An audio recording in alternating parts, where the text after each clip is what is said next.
all you've got. Yeah. There's no footballs you can claim to have moved before penalties. And your friendship with Michael Jackson. Yeah, but he's got anecdotes. Or you just have to say, oh yeah, what accents here again I got? I don't know, sort of like general European. Oh yes, I'll do. I'm a celeb. I don't know what that is. But he was saying, yeah, I'll do on celeb. Throwing a party in your penthouse? There's Speak with guest services and the evidence from last night's debauchery will be cleaned right more away. than an hour. And finally, this section, I really like this. This is so in the book, he gets members of his family to sort of write their view on things. And there's a lovely chapter by his youngest daughter where she sort of tries to sum up his attitude as a celebrity. And she says, he's not like Paris Hilton or somebody like that. Completely the opposite, really. He doesn't think he's better than anyone else. He can talk to anybody, and I much prefer him that way. The great thing about Dad is that what you see is what you get, whether he's at home, out at a party, or on television messing around with cheeky chicks. He's always the same. It's nice that a man can stay down to earth when he's on TV with Keith Chegwin. Ellis James and John Robbins podcast on XFM. I'm very excited about this next section of the show because intern Vin has come bearing gifts, listeners. It was last Thursday, Diwali, the Hindu Christmas Day. Oh, slam from PV. And I'm glad that Vin stands there because he was standing me and said, "Did you do Year 9 RE?" When I also sort of. All right, we might be ready to move on this thing. This event, it was the Hindu Festival of Light last Thursday, and intern Vin, and also my bass guitar tutor Vin, has brought in Ellis and I some traditional Indian sweets. Is that correct? Yeah, they're called burfi. Burfi. And it's basically sugar. Well, whenever I've seen Indian sweets before piled up in the temple in my house, I always think I can kind of see why those sweets have a cord. They're very colourful, but sort of indistinct. Yeah, it's all different variations of sugar. Some shallow fried, some deep fried.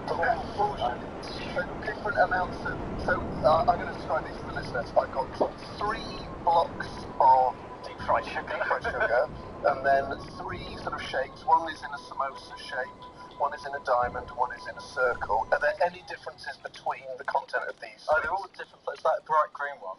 Yeah. There's a pistachio flavour. Oh, and chocolate one. Chocolate. Mango. Is that mango? The orange one is mango. You like mango, don't you, Al? I love it. I used to go to the vegetarian food studio in Cardiff. Can you eat that silver bit on the top? Yeah. Which was...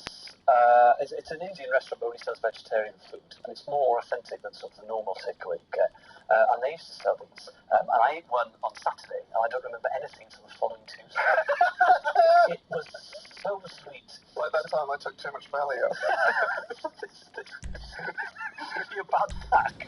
Yeah, I was watching it. The doctor said don't drink with it. So I went out to watch Liverpool in the Champions League. It must have been 2009. And you did not remember that. But anyway... So try that, El. That's a mango-flavoured one. But this could be bad radio, because if it's as sweet as the one I remember a few years ago... Oh, that smells like butter. Down the hatch. That one then. So Ellis is biting into it. Describe the sensation. Did you ever ask to eat straight marzipan as a kid? Yes. And did your mum let you? Yes. You know how that was a good idea? My teeth are itching. Are they? In a fabulous way. So this one I've got is a pink circle. What flavour's that one? I don't know what that is. Let's have a go. I'm going in blind. Hope it's not bun flavour. Yeah. To describe the flavour, it's like if you mix butter with icing and marzipan. Yeah, I've got an intensely sweet tooth, so I like this. Do you like this? I'm going to try one more. I'm going to try the pistachio one. It's just a solid block. Who made these, Vin? These are just from a shop. Oh, okay. So, they're very buttery. If any of the listeners would like to, where can you buy them? I mean, these are from, I think these are probably from Tooting in South West London. Marcel? I think even Marcel's supermarket. Have a look. Thank you very much, Vin, and happy Diwali for all you Diwalis out there. Is that, can I say that, Vin? Yeah, I just realised that. That's a very bad thing to say. I was just sort of using my own sort of intellect there. I mean, to any people who celebrate Diwali, we can do a quite justified time-out signal there. But happy week to you all. Enjoy your very sweet sweets. Tune in next week. We've been Ellis James and John Robbins. Saying goodbye. Bye. If you like this podcast, why not check out some of the other great ones available for download at xfm.co.uk. XFM. Josh Widdicombe. Welcome to Signal Works, and thank you for having me. Nice to meet you, gentlemen. Now, you as a former XFM disc jockey, you gave me some advice on the first show, and me and Neil have obviously really built on that first show and attempted to implement the advice. Do you want to go through some of our subjects, Neil? Some of the 5 subjects that went really well were bad song memories. Bad song. I don't even know what that is. No, I don't know what that is. I was away that week. I think that's a typo. I think there was 2 subjects that week: bad songs and memories. Memories. We just opened up to memories. Got any memories? Only that stuff. Rocks XFM.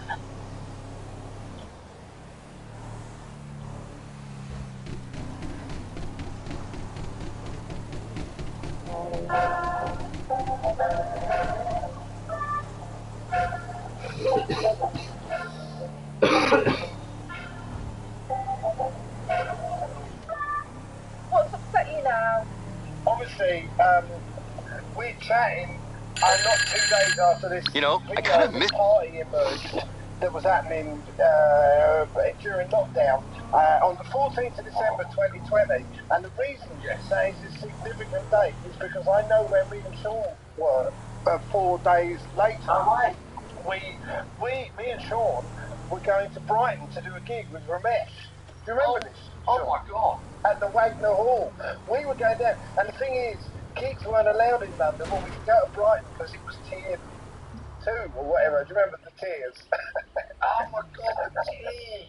Yes, and London was tier 3 or 4 or something. I think tier 4 was like you were tied to the bed, and tier 3 was like you were out of the bedroom or something, and you go to the loo once in a while. And tier 2 was Brighton, which was still essentially just like normal Brighton. Do you remember this? And that was 4 days. 4 days after these bastards were partying in wherever they were partying, and me and Sean went down to do that gig with Rob, and then you caught COVID on the way home, Sean, on the train, because we got the train back. Do you remember any of this?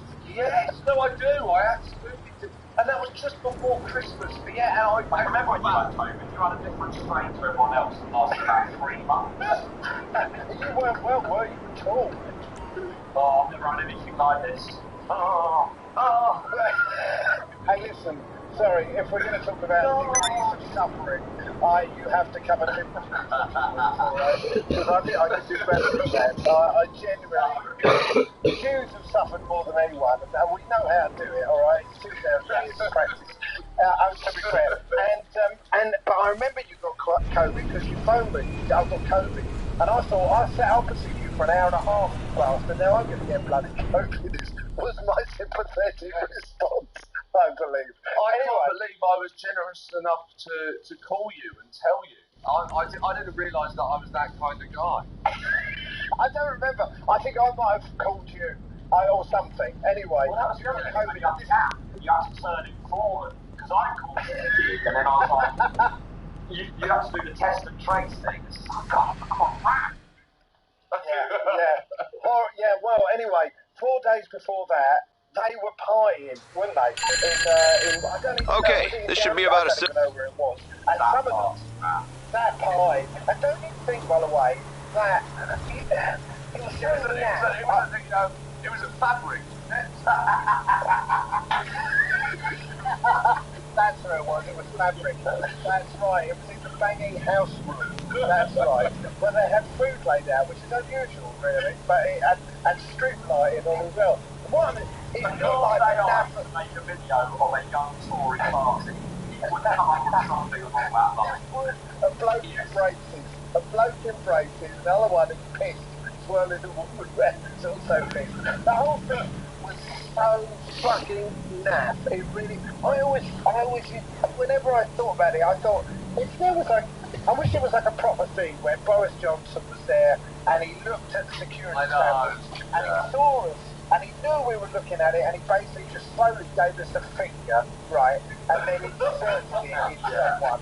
You know, when, and you know what, we're having this is a proper fucking party, and just shoved it into Jacob Rees-Mogg or something, and I would feel at least they're getting their money's worth with parties. Boris cracking up lines with his proud around his ankles. I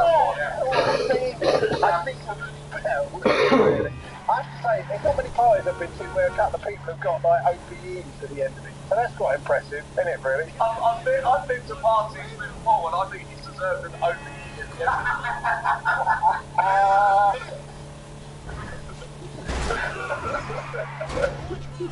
I'll tell you what I want to talk about. I drove into Covent Garden, it was a few weeks ago now, and I parked the car. We like do it automatically, so I just get a bill at the end of the month. But it's alright, I'm okay with that. Clean air and everything. Yes, you're right. The air's fucking delightful now, isn't it? Oh my god, it's so fresh out there. Jesus, oh my god, I looked for an extra 15 years on my life for that congestion charge. Absolutely magnificent. Oh, my skin's clearer. Oh my god. My seat voice is back. It's fabulous. It's right. Oh, it's fucking early days to laugh about it. That's right. Yeah, you're right. Oh, it's magnificent. Carry on. Well, anyway, I got you. Well, I'm glad to have paid to help get that. Yeah. I genuinely am. But aside from that, I also paid about £8 a minute to park in Covent Garden. Oh, and I'm talking Paul's back, please. It does upset me how much it is, but I knew I was there for a short while, so I paid up. I got the little app. I had to get an app, and when I drove away, about half an hour after I drove away, I got a little ping on the phone, and it was a thing saying, "Rate your parking experience." That's what it said. Rate, and I thought it wasn't an experience. it was just parking. My parking experiences are all the same. It's just parking, really. Sorry, I mean, you speak a lot of truth, but I know that you just started learning to drive. Oh, test. Yeah. Sorry, pass my TS. Sorry, how tired are you? You've learned to drive. That's good. I've learned to drive. It's an automatic. Yeah. What are you, 18? There we go. It's the same reaction every fucking time.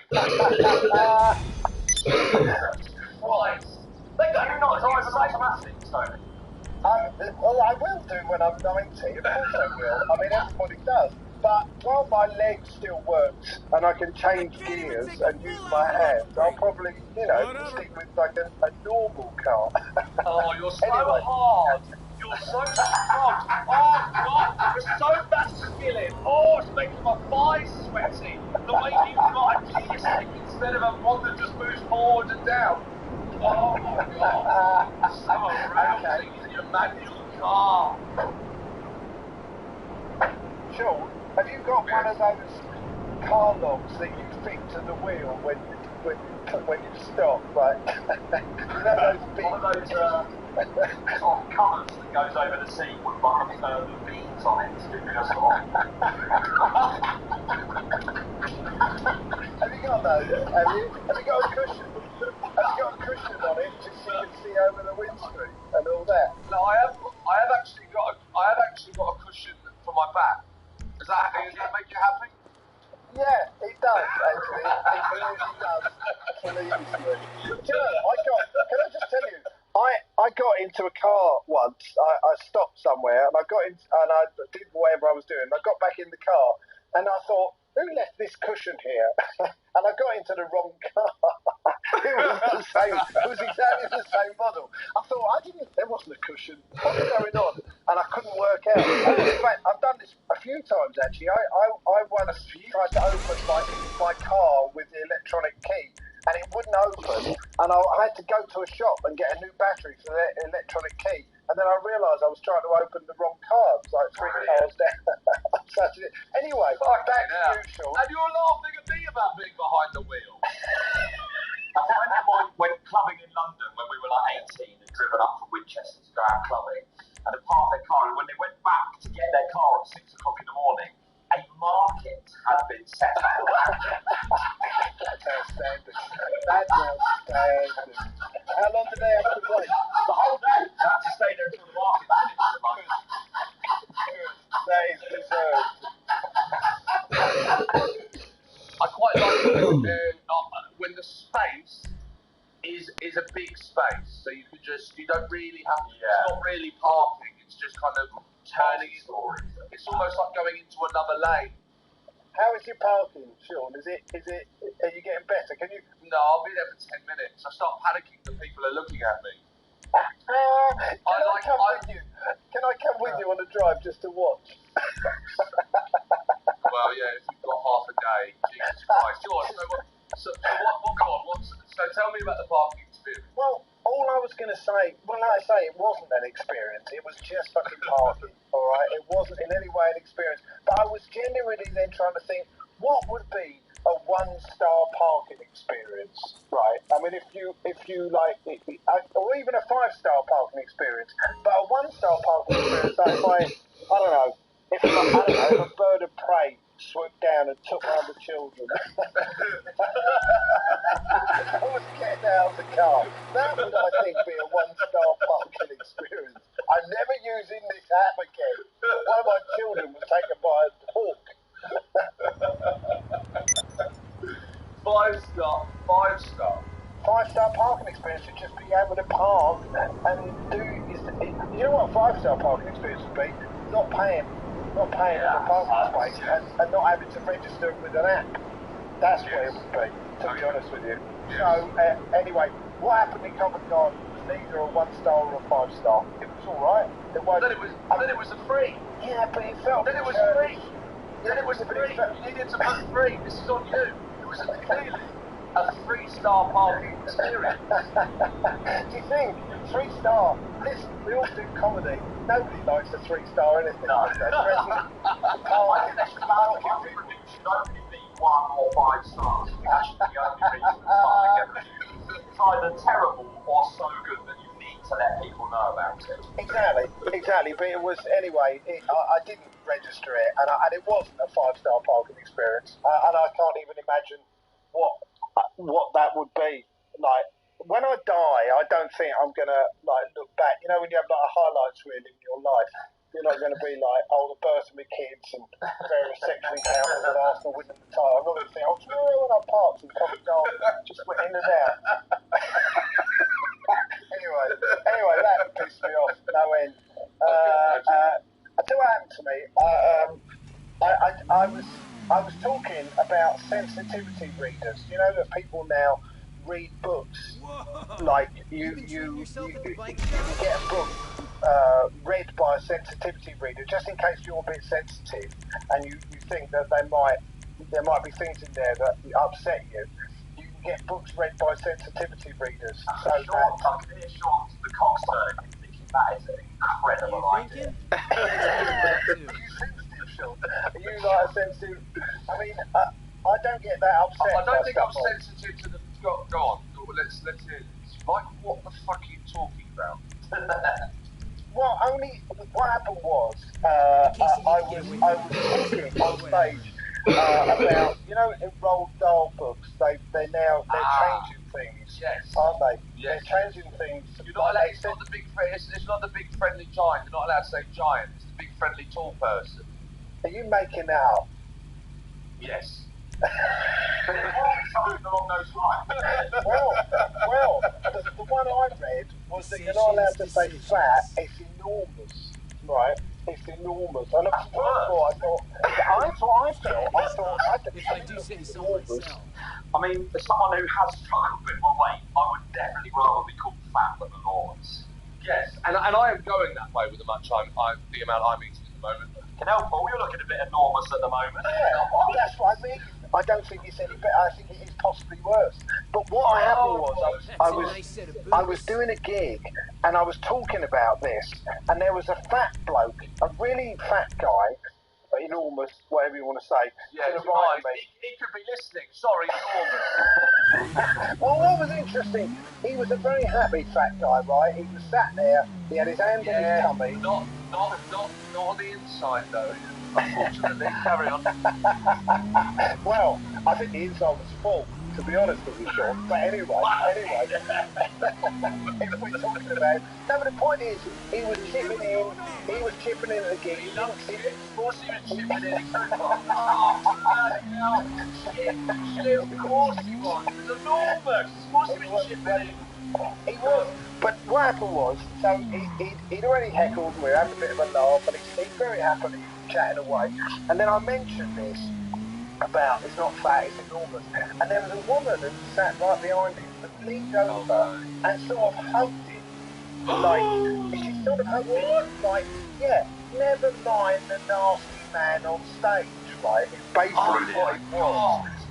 That's what happened. But the thing that happened was that all the audience then noticed this and were looking at him.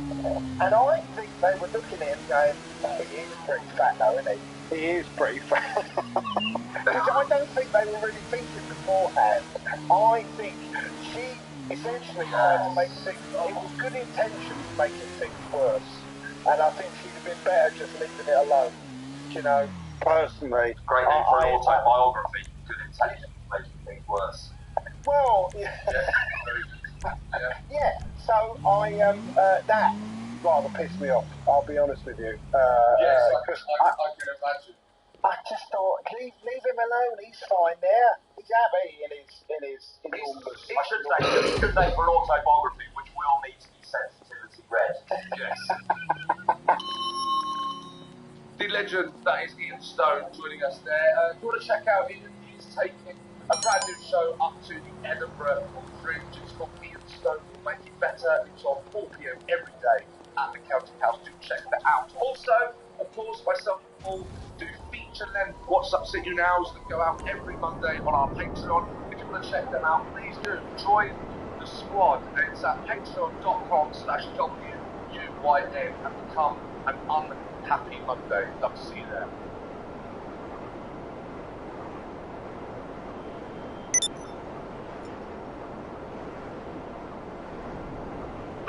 XFM, Ellis James and John Robbins on XFM podcast. Good morning, afternoon, evening, nighttime, the future. If you are listening to the podcast, obviously I'm unable to say where you are. I hope you're somewhere nice. Where do you listen to the podcast, Ellis? Alright, good. You? Yeah, obviously. I listen to it as soon as it comes out. Yeah.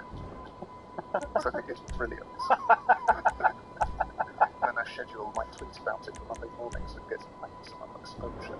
Oh, this is, peering into the admin side of the darkness of Robbins. Already done my tax return.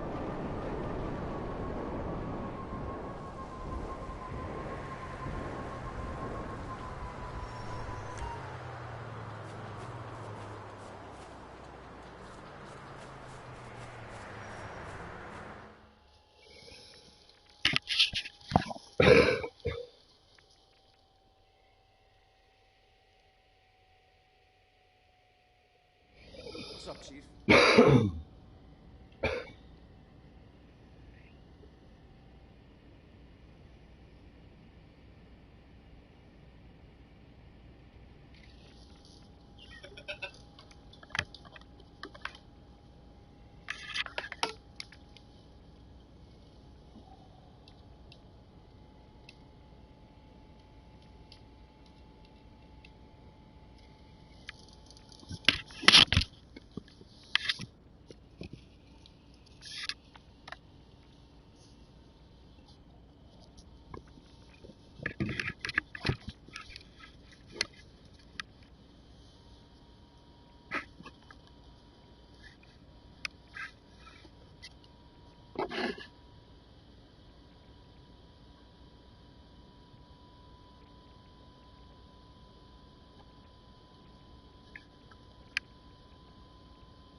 John Robbins on XFM podcast. Good morning, afternoon, evening, nighttime, the future.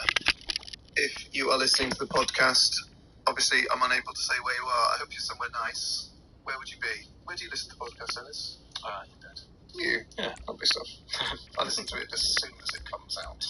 Yeah. So I think it's brilliant. And then I schedule my tweet about it for Monday morning so it gets maximum exposure. Oh, this is peering into the admin side of the darkness of Robbins. Already done my text return. You know, you saw that. Yeah, I almost did swear. Well, thanks for downloading the podcast. It was a really fun show today. Producer D was he launching it? Yes, we were unproducible. Okay, this next one's gonna be hot. So I got the best pilot in the business getting you in and out. I think you recorded online forever because it's true. Firm, hand, tiller. Yeah, he would do the timeout sign, but not. Good to see you, boss. When our links Head to the hole and grab a shoot. Ready when you are. He would always say, "Guys, what are you doing this next link?" And I just felt like I had an All arm right, shoulder. let's get this thing underway. Sensitive broadcast. Just like old times, right? I just need what apparently Brian Clough used to do. If you did really well, he'd just give you a thumb. Is it that man? Alright, we got some major drama here, people. Merriweather kidnapped some top-level hacker dude named Avi Schwartzman. They're using him to try and dig up the government's files on the entire LS criminal underworld. You, me, everybody out here. We gotta get him out before they get what they need. Server farm is locked down, so you'll have to high-altitude, low-open jump to get in. Should be fun.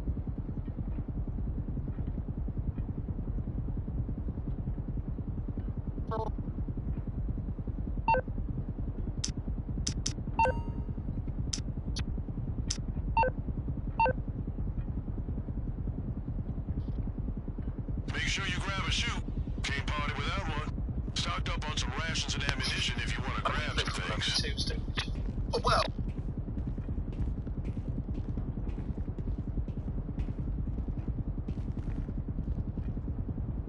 Both on my list.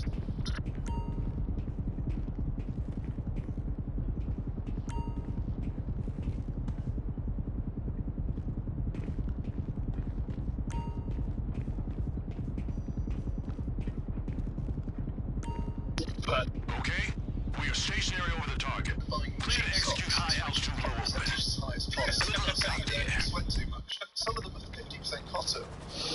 bad, good or bad? Bad. Want about 80, 85, 90% cotton. I know. I'm going to go online when I get home. I'm going to buy 100 pairs. Yes. That's the reference to the show. Use them as release from bad prison. I got Schwartzman's location marked for you. Let's go get him. Next time it'll be a snooker ball. Yeah. Sorry, that was so soft and really quite pleasant actually. Yeah, I'll move up the chain next time it's discos, then it's monster much. So, thank you for downloading the podcast. Do email us on Saturday at XFM, which we'll be loving. Listening. Goodbye. Goodbye. Ellis James and John Robbins podcast. Ladies and gentlemen, that's all the small things by Blink-182. It's now time for all the big things on XFM. I'm John Robbins, and to my left is the most recent candidate for Carmarthen East and Dinifwer, standing for fringe Welsh political party Newid. It's Ellis James. Right, two things. It's Dinefwr and it's Newid, which means change. I know it means change. They want some form of Welsh monarchy political thing. Yeah. Good. So I've done my research. Thanks, Wikipedia. Ladies and gentlemen, I hope you're absolutely smashing on this Saturday morning with you now until 1. It's me and Ellis. And we've never had a, regular listeners will know, we've never had a sort of a proper jingle for the show. And last night, in a sort of unscheduled bout of rambunctiousness, my girlfriend got sort of a second wind at about 11:30. Oh, yes. Not because of what she'd eaten, but because she was overcome by what it's like to live with Robbins 20 years ago. I have lived with Robbins, and I used to get those seconds. Mine much later, like 5 a.m., where I burst into the room. I go, Robbins, you make me feel glad to be alive. You'd be naked, and you'd, really make the most of that. So she was singing a little ditty around the house because she was excited that I was doing the radio, and so we've recorded that, Ellis, as our first ever jingle, penned by my girlfriend. So, producer Vin, can we hear the jingle now? Sarah and John and Alice. I'm Sarah and John and Alice. But lately it's Sarah. The John and Alice radio show. Now, she's sort of misunderstood her involvement in the show there. That's her only credit so far. She's maybe the source of 4 or 5 anecdotes. You can see the exuberance, though. Can we hear that once again, Vin? Sarah and John and Alice. I'm Sarah and John and Alice. But lately it's Sarah. The John and Alice radio show. A great time. She's absolutely loving it. So, Ellis, that will now be a jingle until maybe your girlfriend can come up with something better. Yeah. I'll ask my girlfriend this afternoon. It would be quite confusing to put on before the show has started because she's not in the show. No, but it's fine. I'll talk to my girlfriend. Bearing in mind what's happening in her life at the moment, breastfeeding might be involved. Could she use the child as some sort of bagpipe?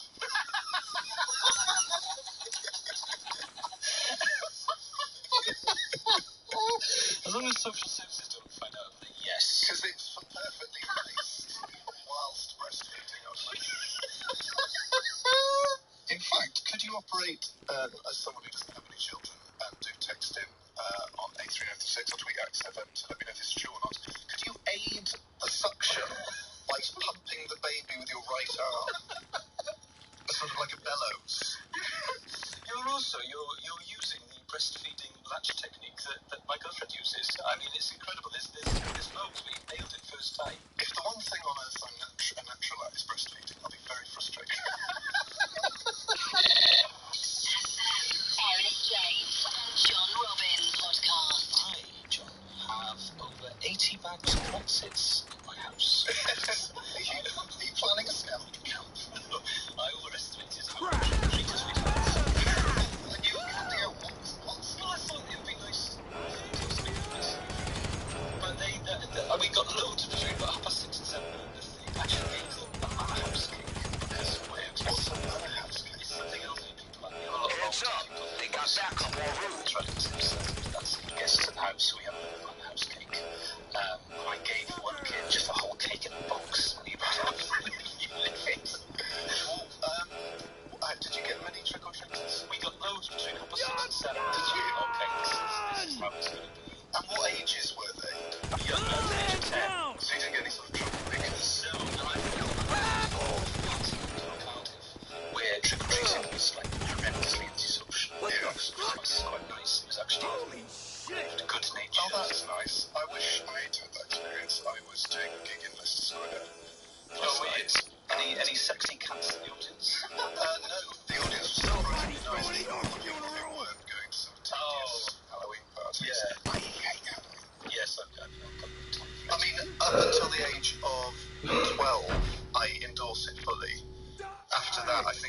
Ja.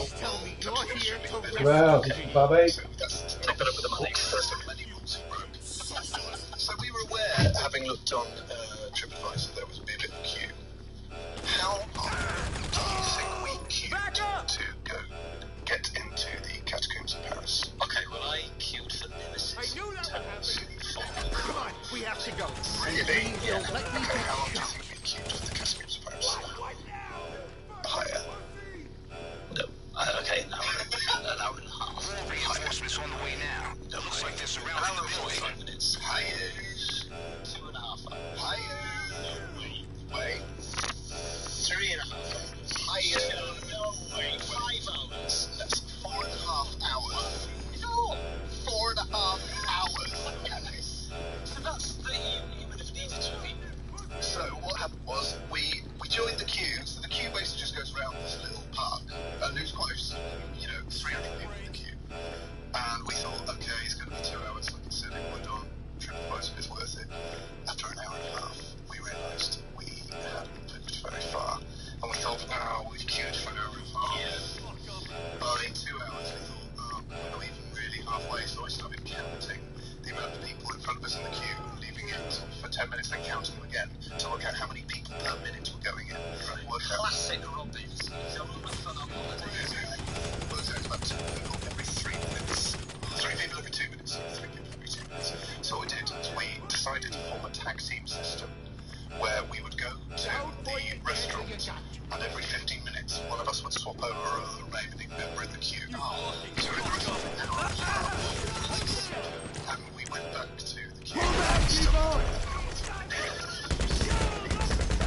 So we're wondering, listeners, what's the longest you've ever queued for anything, and was it worth it? Did you have any amusing adventures in the queue? What tactics did you use to pass the time? Perhaps facilitating, toileting, food eating, maybe love making? XFM, text 83936, your queue horror stories or amusing anecdotes. Robbins on XFM podcast. Ladies and gentlemen, it's Extremes, it's Seat in Your Pants FM, because it's time for the final ever XFM Sacred Cow.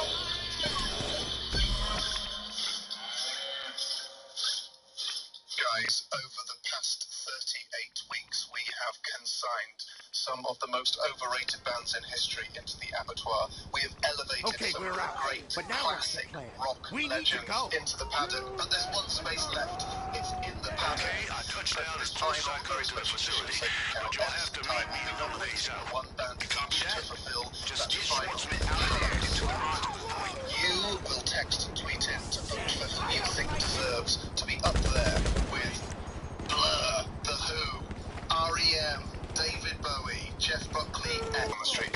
So, first off, Alice, who are you nominating to go into the pattern? As you know it, the greatest, most effortlessly cool band. I'm gonna have to go so far off the grid to get out of this. I'll never survive in the wilderness.